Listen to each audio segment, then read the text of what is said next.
Lettre ouverte à son Excellence le président Félix-Antoine Tshisekedi Tshilombo, chef de l'État, par Rollin Menace Akameso. Monsieur le Président.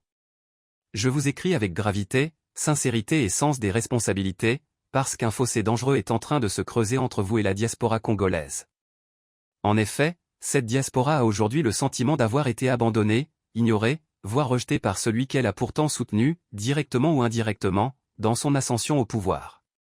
Or, cette distance est lourde de conséquences, car elle affaiblit l'unité nationale et risque de profiter à vos adversaires politiques. Monsieur le Président. La diaspora n'est pas une simple composante marginale de notre peuple. Elle est une force vitale. Depuis des décennies, elle a mené le combat dans les grandes capitales du monde pour dénoncer les dérives du pouvoir, relayer les cris du peuple et faire entendre la voix de la démocratie congolaise. Pendant que beaucoup restaient silencieux par peur, c'est la diaspora qui descendait dans les rues de Paris, Bruxelles, Londres, Washington, pour porter haut la flamme de l'espérance. Vous le savez, car vous êtes vous-même issu de cette diaspora et vous avez, vous aussi, mené ce combat avec elle aux côtés de votre père d'illustre mémoire. Et je parle en connaissance de cause. Je connais très bien cette diaspora, parce que j'en fais partie. J'ai mené ces combats à ses côtés, dans les manifestations, dans les conférences, dans les débats, avec la même passion et la même détermination. J'ai partagé ses joies, ses espoirs mais aussi ses douleurs et ses désillusions.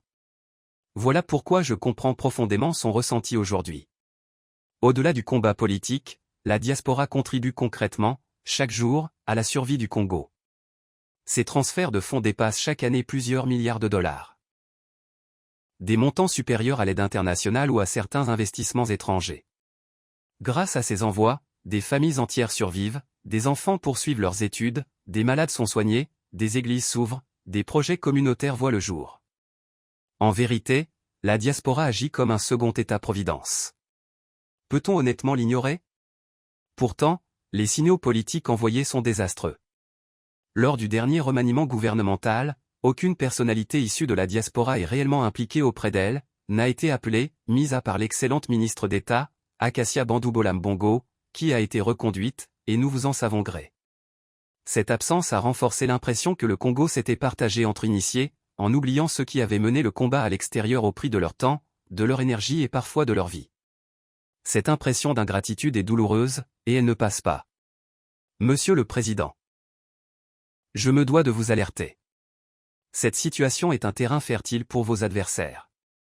Déjà, des figures comme Corneille Naanga cherchent à séduire une diaspora déçue et en colère.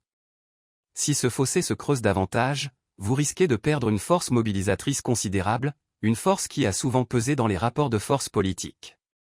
Ce serait une erreur stratégique qui pourrait coûter cher et je le déplore. C'est pourquoi j'insiste sur l'importance des gestes symboliques. Monsieur le Président.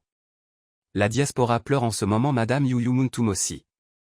Une grande combattante fidèle au président Étienne Tshisekedi élu DPS. Ne pas honorer sa mémoire serait une erreur. Mais lui rendre hommage publiquement, par une délégation officielle, ou même par un simple mot personnel, serait un geste symbolique très fort. Ce geste marquerait votre volonté de vous rapprocher de la diaspora, et rappellerait à tous que vous êtes le président de l'ensemble des Congolais, et non d'une seule ethnie ou d'un seul cercle. Je ne vous écris pas pour condamner, ni pour plaire et encore moins pour rechercher je ne sais quel avantage, mais pour alerter et tendre la main. Le Congo a besoin de réconciliation entre ses enfants de l'intérieur et ceux de l'extérieur. Il a besoin de rassembler toutes ses forces, derrière vous, car les défis à relever sont immenses. Mon rôle, en tant que patriote engagé et membre de cette diaspora, est de rappeler que nous ne sommes pas un fardeau, encore moins un danger, mais une richesse et une alliée. Monsieur le Président. Il est encore temps d'inverser cette perception négative. Mais le temps presse.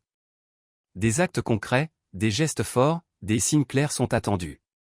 Si vous les posez, vous regagnerez la confiance d'une diaspora blessée mais toujours disponible à servir la nation. Sinon, l'histoire retiendra que le lien avec la diaspora s'est brisé sous votre mandat, comme l'histoire a retenu de Macron qu'il est le « président des riches ». Je veux croire qu'il est encore possible de réécrire cette histoire. Et c'est dans cet esprit que je vous écris la présente lettre ouverte. Vous tendant ainsi, une main fraternelle et patriotique. Rapprochez-vous de la diaspora, écoutez-la, associez-la.